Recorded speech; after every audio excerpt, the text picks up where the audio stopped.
ಶ್ರೀನಿವಾಸಂ ರವಿಪುತ್ರಯಮಾಗ್ರಜ ಛಾಯಾ ಮಾರ್ತಾಂಡ ಸಂಭೂತಂ ತಂ ನಮಾಮಿ ಶನೈಶ್ವರ. ಇವತ್ತು ಬಿದನಗೆರೆ ಅನ್ನೋ ಊರು. ನಾನು ಶುರು ಬಂದ ಹೇಳಿದಾಗೆ ಈ ಬಿದ್ದವರು ಜೀವನದಲ್ಲಿ ಶನಿ ದೋಷ ಬಂದ್ರೆ ರಾವಣ ನಾಶ ಆಗಿದ್ದು ಶನಿ ದೃಷ್ಟಿ ಬಿದ್ದು, ಅದೇ ತರ ಈ ವಿಕ್ರಮಾದಿತ್ಯ ನಳ ಮಹಾರಾಜ ಮತ್ತೆ ಸಾಕ್ಷಾತ್ ಶಿವನಿಗೆ ಕಪಾಲ ಬಂದಿದ್ದು ಶನಿ ದೃಷ್ಟಿ ಬಿದ್ದು, ವಿಕ್ರಮಾದಿತ್ಯನಿಗೆ ಕಳ್ಳನ ಪಟ್ಟ ಬಂದಿದ್ದು ಶನಿ ದೃಷ್ಟಿ ಬಿದ್ದು, ನಳ ಮಹಾರಾಜ ಭಿಕ್ಷುಕನ ಪರಿಸ್ಥಿತಿಗೆ ಬಂದಿದ್ದು ಶನಿ ದೃಷ್ಟಿ ಬಿದ್ದು. ಅದರ ಅರ್ಥ ಏನು ಅಂದ್ರೆ ಬ್ರಹ್ಮನ ತಲೆ ಹೋಗಿದ್ದು ಶನಿ ದೃಷ್ಟಿ ಬಿದ್ದು. ಯಾರಾದ್ರೂ ನವಗ್ರಹದಲ್ಲಿ ಒಂದು ದೃಷ್ಟಿಗೆ ಎಲ್ಲಾ ದೇವತೆಗಳು ಮನುಷ್ಯರು ರಾಕ್ಷಸರು ಹೆದರುತ್ತಾರೆ ಅಂದ್ರೆ ಅದು ಶನೀಶ್ವರನಿಗೆ. ಹಾಗಾಗಿ ಆ ಒಂದು ದೇವರಿಗೆ ಮಾತ್ರ ಈಶ್ವರ ಪದವಿ ಇದೆ, ಶನೈಶ್ಚರ. ಎರಡು ಶಬ್ದದಲ್ಲಿ ಹೇಳ್ತೀವಿ, ಒಂದು ಈಶ್ವರ ಮತ್ತೊಂದು ಚರ, ನಿಧಾನ ನಡೆಯುವವನು. ಒಬ್ಬ ಋಷಿ ಶನೀಶ್ವರನ ಎಡಗಾಲಿಗೆ ಬ್ರಹ್ಮದಂಡದಿಂದ ಹೊಡಿತಾನೆ. ಹಾಗಾಗಿ ಶನೀಶ್ವರನ ಗತಿ ಮಂದಗತಿ. ಹಾಗಾಗಿ ಶನೀಶ್ವರನ ಹೆಂಡತಿ ಲಕ್ಷ್ಮಿಯ ಅಕ್ಕ ಜ್ಯೇಷ್ಠಾದೇವಿ ಈ ವರಮಹಾಲಕ್ಷ್ಮಿ ವ್ರತ ಮಾಡ್ಬೇಕಾದ್ರೆ ಜ್ಯೇಷ್ಠಾಲಕ್ಷ್ಮಿ ಪೂಜೆ ಮಾಡಿ ಆಮೇಲೆ ವರಮಹಾಲಕ್ಷ್ಮಿಗೆ ಒಳಗಿಡುವುದು ಕ್ರಮ. ಈಗಿನ ಹೆಣ್ಮಕ್ಳು ವರಮಹಾಲಕ್ಷ್ಮಿ ಪೂಜೆ ಮಾಡೋ ಮೊದಲು ಬ್ಯೂಟಿ ಪಾರ್ಲರ್ಗೆ ಹೋಗುವುದು ಕ್ರಮ.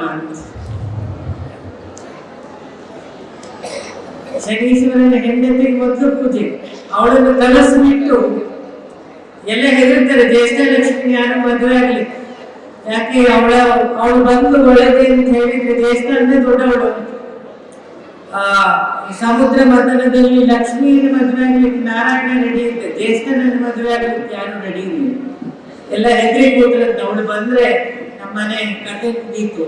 ಅವಾಗ ಧೈರ್ಯದಿಂದ ಮದುವೆ ಆದವನು ಶನಿ ಮಾತ್ರ. ಯಾಕದನ್ನು ಹೇಳಿದ್ರೆ ನಾವು ಯಾವ ದೇವರ ಪೂಜೆ ಮಾಡ್ತೀವಿ ಅಲ್ಪ ಸ್ವಲ್ಪ ಗೊತ್ತಿರಬೇಕಾದ್ರೆ ನಮಗೆ. ಶನೀಶ್ವರ ಸೂರ್ಯನ ಹೆಂಡತಿಯ ಛಾಯೆಯಿಂದ ಹುಟ್ಟಿದವರು. ಛಾಯೆ ಅಂದ್ರೆ ನೆರಳು. ನೀವೆಲ್ಲ ಈ ಎಣ್ಣೆಣ್ಣೆಯ ಮುಖ ನೋಡ್ತೀರಿ, ಯಾಕೆ ಅಂತ ಗೊತ್ತಿಲ್ಲ ನಿಮಗೆ. ನಮ್ಮ ನೆರಳು ಅದರಲ್ಲಿ ಬೀಳಬೇಕಂತ, ಅದೇ ಶನಿ. ಯಾವಾಗ ಮನುಷ್ಯನಿಗೆ ಮೋಕ್ಷ ಅಥವಾ ಆತ್ಮಜ್ಞಾನ ಆಗುತ್ತೋ ಅವನಿಗೆ ನೆರಳು ಬೀಳಲ್ಲ ನಾರ್ಮಲ್. ಒಬ್ರು ಇದ್ರು ದೇವರಾಯ ಬಾಬಾ ಅಂತ ಹೇಳಿ, 300 ವರ್ಷ ಬದುಕಿದ್ರು. ನಿಮ್ಮ ಕಾಂಗ್ರೆಸ್ಸಿನ ಕೈ ಚಿಹ್ನೆ ಅವರದ್ದು. ವಾಜಪೇಯಿಗೆ ಪ್ರಧಾನಿಯಾಗಿ ಅಂತ ಆಶೀರ್ವಾದ ಮಾಡಿದ್ದವರು. ಅಯೋಧ್ಯೆಯ ಡೇಟ್ ಬರೆದಿಟ್ಟಿದ್ರು, ಈ ದಿನ ಆ ಅಯೋಧ್ಯೆಯ ಪ್ರತಿಷ್ಠೆ ಆಗುತ್ತೆ. ಕೊನೆಗೆ ಅವರ ಸಮಾಧಿ ಬೃಂದಾವನದಲ್ಲಾಯ್ತು. ಆ ಯೋಗಿಗಳ ಸಮಾಧಿ ನೀರಿಗೆ ದೇಹ ಬಿಡ್ತಾರಲ್ಲ, ಚೇರಿಗೆ ಎಲ್ಲ ಅಲಂಕಾರ ಮಾಡಿ ಕಟ್ಟು ಬಿಡ್ತಾರೆ. ಕೆಳಗೆ ಸುಮಾರು ಜನ ಅವರನ್ನು ನೋಡ್ಲಿಕ್ಕೆ ಹೋಗ್ತಾರೆ, ಏನಾಗುತ್ತೆ. ಕೆಳಗೆ ಆ ಚೇರ್ ಮಾತ್ರ ಇರುತ್ತೆ, ಕಟ್ಟಿದ ಹಗ್ಗ ಹಾಗೆ ಅಂತ ದೊಡ್ಡ ತಪಸ್ಸು. ನೆಟ್ಟಲ್ಲಿ ನೋಡಿದ್ರೆ ನೋಡ್ಬೋದು ಅವರು. ಇಂದಿರಾ ಗಾಂಧಿ ಹೋದಾಗ ಕೈಯಲ್ಲಿ ಹೇಗೆ ತೋರಿಸಿದ್ರು, ಇದನ್ನ ಚಿಹ್ನೆ ಮಾಡು, ದರ್ಶನ ಕೊಡ್ಲಿಲ್ಲ ಅವರು. 8 ಅಡಿ ಈ ತರದ ಮಂಚದ ಮೇಲೆ ನಿಲ್ತಾ ಇದ್ರು. ಯಾಕೆ ನಮ್ಮ ದೇಶದಲ್ಲಿ ಎಂತೆಂಥ ತಪಸ್ವಿಗಳಿದ್ರು. ಹಾಗೆ ಬಿದಿರಿಗೆರೆ ಇನ್ನೊಂದು 15-20 ವರ್ಷ ಆದ್ಮೇಲೆ ಧನಂಜಯ ಗುರುಗಳನ್ನ ಇದೇ ತರ ಜ್ಞಾಪಕ ಇಟ್ಕೊಳ್ಳುತ್ತೆ. ಅದಕ್ಕೆ ಹೇಳ್ತೀನಿ, ಒಂದು ಈ ಜಾಗದ ವಿಶೇಷತೆ ಒಂದು ಹೇಳಿಬಿಡ್ತೀನಿ. ಈ ಜಾಗ ಶುರು ಶನೀಶ್ವರ ಕಾಗೆ ರೂಪದಲ್ಲಿ ದರ್ಶನ ಕೊಟ್ಟ ಜಾಗ ಅಲ್ವಾ. ಇಲ್ಲೊಂದು ಮರ ಇದೆ, ತಾರೆ ಮರ ಅಂತ, ಇಲ್ಲಿದೆ, ನೋಡ್ಲಿಲ್ಲ ನಾನು. ಅವ್ರು ಬಂದಾಗ ನಾನು ಕೇಳಿದ್ದೆ, ಅಲ್ಲೊಂದು ತಾರೆ ಬಂದಿದೆಯಾ. ತಾರೆ ಅಂತ ಹೇಳಿದ್ರೆ ಶನೀಶ್ವರನ ವಾಸವಾಗಿರೋ ವೃಕ್ಷ. ಶಿವ ಹೇಗೆ ಬಿಲ್ವ ಮರ ಇರುತ್ತೆ ಶಿವನ ಹತ್ರ, ಮಹಾಲಕ್ಷ್ಮಿ ಇದ್ದಲ್ಲಿ ತಾವರೆಗಳಿರುತ್ತೆ, ದತ್ತಾತ್ರೇಯರಿದ್ದಲ್ಲಿ ಔದಂಬರ ಇರುತ್ತೆ, ಅದೇ ತರ ದೇವಿ ಇದ್ದಲ್ಲಿ ಬೇವಿನ ಮರ ಇರುತ್ತೆ, ಗಣಪತಿ ಇದ್ದಲ್ಲಿ ಬಿಳಿ ಎತ್ತ ಇರುತ್ತೆ, ಶನೀಶ್ವರ ಇದ್ದಲ್ಲಿ ಒಂದು ಕ್ಷಮಿ ಅಥವಾ ತಾರೆ ಮರ ಇರುತ್ತೆ. ಇಲ್ಲಿಯ ಸ್ಥಳ ವೃಕ್ಷ ಅಂತ ಹೇಳಿದ್ರು. ಈ ಜಾಗದಲ್ಲಿ ನೋಡಿ, ಈ ಎಲ್ಲ ಪದವಿಗೂ ಒಂದು ಹೆಣ್ಣು, ಒಂದು ಪದವಿಗೆ ಹೆಣ್ಣಿಲ್ಲ. ಅದು ಧರ್ಮ, ಧರ್ಮಕ್ಕೆ ಹೆಣ್ಣಿಲ್ಲ. ಈ ಸಣ್ಣ ತುಂಬಾ ಓದೋನೇನು ಮಾಡಿದ್ದು ಕಾಣಲಿಲ್ಲ. ಒಂದು ಆಟೋ ಓಡಿಸ್ಕೊಂಡು, ನಾನು ಹೇಳಿದ್ನಲ್ಲ ನೀವೆಲ್ಲ ಪವಾಡ ಅಂತೆಲ್ಲ ಮಾತಾಡ್ತೀರಿ. ನಮ್ಮ ಆಶ್ರಮದ ಡಿಗೋಟಿ ಮತ್ತೆ ನಮ್ಮ ಮ್ಯಾಕ್ಸ್ ಕಂಪನಿಯ ಧನಂಜಯ ಅವರಿಗೆ ಇಲ್ಲಿಂದನೇ ನಾನೇ ಸ್ವಾಗತ, ಇದರಿಂದಲ್ಲ ಇಲ್ಲಿಂದನೇ ಸ್ವಾಗತ ಕೋರ್ಬಿಡ್ತೀನಿ. ಯಾಕಂದ್ರೆ ತುಂಬಾ ಶಿವಭಕ್ತರು ನಾವೆಲ್ಲ. ಅವ್ರ ಊರಿಗೆ ಹೋದಾಗ ಇವ್ರ ಮನೆಯಲ್ಲೇ ಊಟ ನಮಗೆ, ಹಾಗಾಗಿ ಅನ್ನ ಕೊಟ್ಟವರನ್ನ ಜ್ಞಾಪಕ ಇಟ್ಕೊಳ್ಬೇಕು.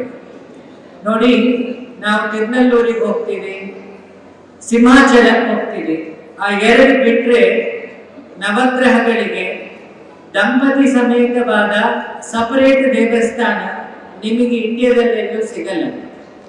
ಅದೇನಾದ್ರು ಇವತ್ತು ಸಿಕ್ಕಿದೆ ಅಂದ್ರೆ ಅದು ನಿಮ್ಮ ಬಿದರಿಗೆರೆಯಲ್ಲಿ ಸಿಕ್ಕಿದೆ. ಬಿದರಿಗೆರೆ ನಮಗೆ ಇವತ್ತು ಗೊತ್ತಾಗಲ್ಲ ನವಗ್ರಹ ಕ್ಷೇತ್ರ ಏನು ಅಂತ ಹೇಳಿ ಅಲ್ವಾ. ಆ ವಿಗ್ರಹದಲ್ಲಿ ನಾನು ಗಮನಿಸಿದ್ದು ಅತಿ ವಿಶೇಷವಾದ ಕಳೆ ಇದೆ. ನಾನು ನೋಡಿದ್ದೆಲ್ಲ ನವಗ್ರಹ ಕ್ಷೇತ್ರಕ್ಕೂ ತಕ್ಕ ಮಟ್ಟಿಗೆ ನಾನು ಗುರುಗಳೆಲ್ಲ ಈ ಹುಚ್ಚ ಎಲ್ಲ ಕಡೆ ರೌಂಡ್ ಹಾಕ್ತಿರ್ತಾರೆ. ಆ ಎಲ್ಲಾ ಕಡೆ ಕ್ಷೇತ್ರದಲ್ಲಿಗಿಂತ ನವಗ್ರಹದಲ್ಲಿ ವಿಶೇಷ ಮುಖದ ಕಡೆ ದೇವಸ್ಥಾನದಲ್ಲಿದೆ. ನಾನು ನಿಮ್ಮಲ್ಲಿ ರಿಕ್ವೆಸ್ಟ್ ಮಾಡೋದಿಷ್ಟೇ, ಶಂಕರಾಚಾರ್ಯರ ಶೃಂಗೇರಿಯನ್ನು ಮಾಡಿದ್ರು. ಬಾಲಗಂಗಾನಾಥ ಸ್ವಾಮಿಗಳು, ಶೇಖರ ಸ್ವಾಮೀಜಿಗಳು ಇಲ್ಲೇ ಇದ್ದಾರೆ. ನಾವು ಅವರಿಗೆ ಹೆಡ್ ಅಂಡ್ ಟೈಲ್ಸ್ ಅಂತ ಹೇಳೋದು. ಯಾರೋ ಹೇಳಿದ್ರು ಬಾಲಗಂಗಾಧ ಸ್ವಾಮೀಜಿಗಳನ್ನ ನಾನು ಸ್ಕೂಲಲ್ಲಿ ಇರ್ತಾ ನೋಡಿದ್ದೆ, 5ನೇ ಕ್ಲಾಸ್ ಇರ್ತಾ ಅವ್ರು ನಮ್ಮೊಂದು ಸನ್ಮಾನ ಮಾಡಿದ್ರು. ಅದು ಬಿಟ್ರೆ ನಮಗೆ ಅವ್ರು ನೋಡ್ಲಿಲ್ಲ ಅನ್ನೋ ಬೇಜಾರಿಲ್ಲ. ಅವ್ರನ್ನೆಲ್ಲ ಶಂಕರ ಸ್ವಾಮಿಗಳೆಲ್ಲ ನೋಡಿಯೇ ಒಂದು ಕಾವಿ ತ್ಯಾಗ, ಬಿಳಿ ಪ್ರೀತಿ. ನಿಮಗೆ ಇಲ್ಲಿ ಎಲ್ಲ ಇದ್ದ ಗುರುಗಳಲ್ಲಿ ನಾನು ಯಾವಾಗಲೂ ಶಂಕರ ಸ್ವಾಮಿಗಳಿಗೆ ಹೇಳೋದು, ನಾನು ನಿಮ್ಮ ಜೊತೆಗೆ ಹೋಗ್ಲಿಲ್ಲ.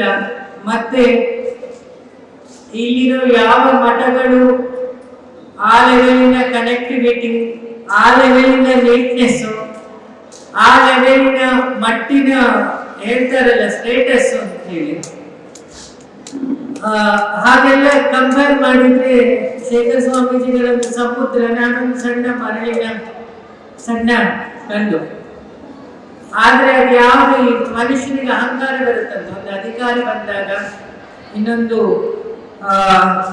ಸೌಂದರ್ಯ ಮದ, ಧನಮದ, ಜನಮದ, ಧನಮದ, ಈ 5 ಯಥೇಚ್ಛವಾಗಿ ಭಗವಂತ ಅವರ ಜೊತೆಗೆ ಆ ಚಾಮುಂಡಿ ಎಲ್ಲವೂ ಕೊಟ್ಟಿದ್ರು.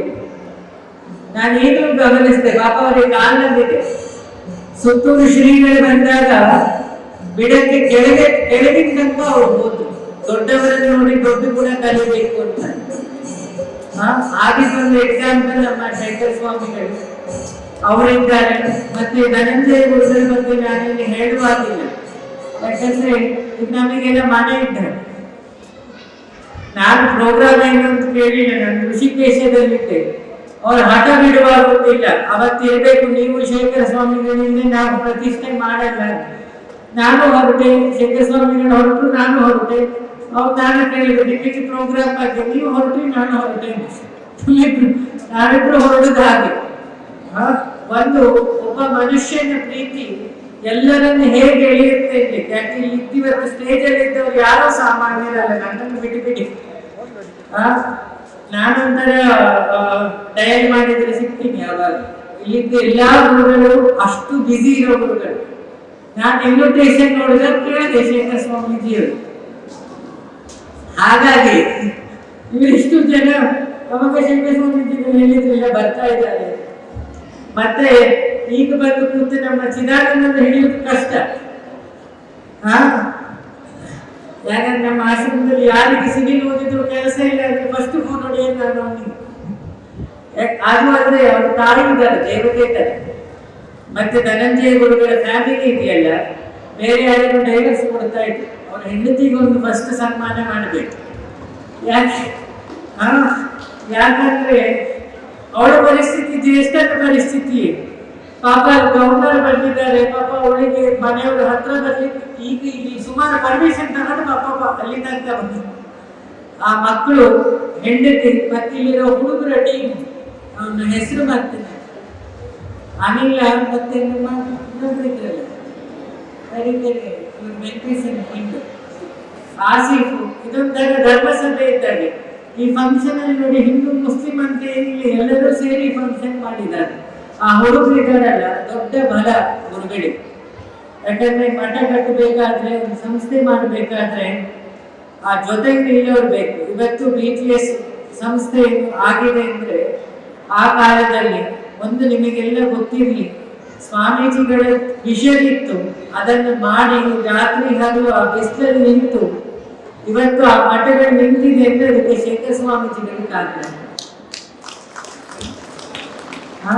ಯಾಕಂದ್ರೆ ಅವರಿಗೆ ತಾವು ಏನ್ ಮಾಡಿದೀನಿ ಅಂತ ಗೊತ್ತಿಲ್ಲ. ನಾನು ಎಲ್ಲಾ ಸ್ಪೀಚಲ್ಲೂ ಹೇಳ್ತಿರ್ತೀನಿ, 30,000 ಜನ ಕಟಕಟಿಗೆ ಅನ್ನ ಹಾಕ್ತಿದ್ದಾರೆ ಇವತ್ತು ದಿಕ್ಕಿನಲ್ಲಿ.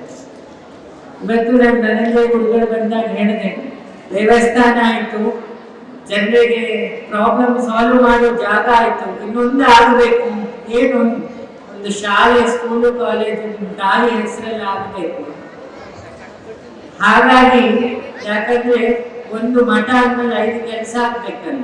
ಒಂದು ಅನ್ನದಾಸೋಹ, ಇಲ್ಲಿ ನಡೆದಷ್ಟು ಎಲ್ಲೂ ನಡೆಯಲ್ಲ, ಶನಿವಾರ ಅದು ನಡೀತಾ ಇದೆ.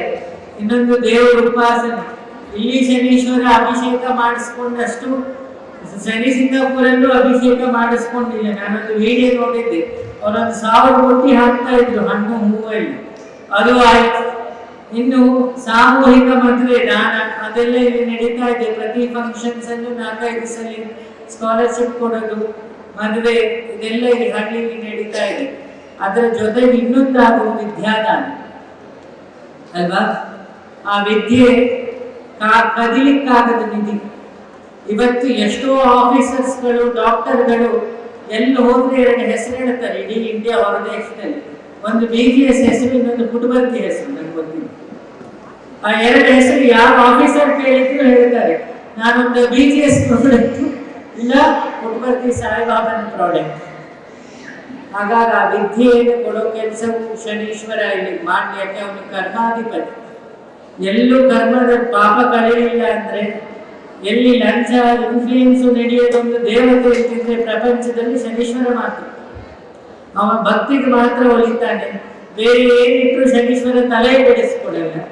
ಅಂತ ದಿವ್ಯ ಕ್ಷೇತ್ರದಲ್ಲಿ ನೀವೆಲ್ಲ ಇದ್ದೀರಿ, ಒಳ್ಳೇದಾಗ್ಲಿ. ಹೆಣ್ಮಕ್ಳಿಗೆ ನಾನು ಹೇಳೋದಿಷ್ಟೇ, ಮೊನ್ನೆ ಕುಂಭಮೇಳ ಆಗಿ ಹಿಂದೂ ಸನಾತನ ಧರ್ಮದ ಬಲ ಏನು ಅಂತ ಇಡೀ ಜಗತ್ತು ನೋಡ್ತು. ಇವತ್ತು ದಿಢೀರ್ಗೆ ಏನೋ ಒಂದು ಕುಂಭಮೇಳ ಆಗ್ತಾ ಇದೆ. ಇಲ್ಲಿರೋ ಖುಷಿ ವಿಚಾರ ಏನಂದ್ರೆ, ಎಷ್ಟೋ ಬಡಬಗರಿಗೆ ಶನೀಶ್ವರನ ದರ್ಶನ, ನವಗ್ರಹದ ದರ್ಶನವನ್ನು ಗುರುಗಳು ಮಾಡಿಕೊಟ್ಟಿದ್ದಾರೆ. ಕರ್ನಾಟಕ ಜನತೆ, ಎಲ್ಲ ಜನತೆ ಅದರ ಸದುಪಯೋಗಗಳನ್ನು ಮಾಡಿಕೊಳ್ಳಿ ಅಂತ ಹೇಳಿ ಪ್ರಾರ್ಥಿಸ್ತಾ, ಎಲ್ಲರಿಗೂ ಒಳ್ಳೆಯದಾಗಲಿ. ಇನ್ನೊಂದು ರಿಕ್ವೆಸ್ಟು, ಈ ಸಲ ಶ್ರಾವಣ ಮಾಸದಲ್ಲಿ ಎಲ್ಲ ಭಕ್ತರು ಸೇರಿ ಶನೀಶ್ವರನ ಮೂಲ ಮಂತ್ರ ಜಪ ನೀವು ಮಾಡಿ. ಗುರುಗಳು ಮಾಡಿದ ತಪಸ್ಸಿಷ್ಟು ಕೆಲಸ ಮಾಡ್ತು. ಸಾಮೂಹಿಕವಾಗಿ ಭಕ್ತರೆಲ್ಲ ಜಪ ಮಾಡಿದ್ರೆ ಇನ್ನೂ ಕೆಲಸ ಆಗುತ್ತೆ. ದೇಶ ಒಳಿತಿಗೋಸ್ಕರ ಓಂ ಶಂ ಶನೈಶ್ಚರಾಯ ನಮಃ ಮೂಲ ಮಂತ್ರವನ್ನು ಇಲ್ಲಿ ಹೇಳಿ, ಅದರಿಂದ ಎಲ್ಲರಿಗೂ ಒಳ್ಳೆಯದಾಗಲಿ. ಹನುಮಂತನ ವಿಗ್ರಹ, ಹನುಮನ ದೃಷ್ಟಿ ಇದ್ರೆ ಶನಿ ಹತ್ರ ಬರಲ್ಲ. ಕಾರಣ ಇಷ್ಟೇ, ರಾವಣ ಮೆಟ್ಲು ಮಾಡಿ ಇಟ್ಕೊಂಡಿದ್ದ ನವಗ್ರಹ. ಅವಾಗ ಅವನನ್ನು ಎತ್ತಿತ್ತು ಆಂಜನೇಯ. ಅವಾಗ ನಾರದ್ರು ಹೇಳ್ತಾರಂತೆ, ಭಾರಿ ಪ್ರತಾಪಿ ಇನ್ನು ಮೇಲೆ ನಡ್ಕೊಂಡು ಹೋಗಿದ್ದಾರಲ್ಲ.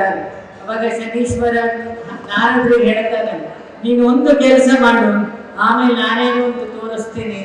ನನ್ನನ್ನು ಮಲಗಿಸಿದ ಉಲ್ಟ, ನನ್ನ ದೃಷ್ಟಿ ಬೀಳ್ತಾ ಇಲ್ಲ, ನನ್ನನ್ನ ದೃಷ್ಟಿ ಬೀಳುವಾಗ ರಾವಣನ ನೋಡುವಾಗ ಮಲಗಿಸು. ನಾರದ್ರು ಆ ಕೆಲಸದಲ್ಲಿ ಫೇಮಸ್ಸು.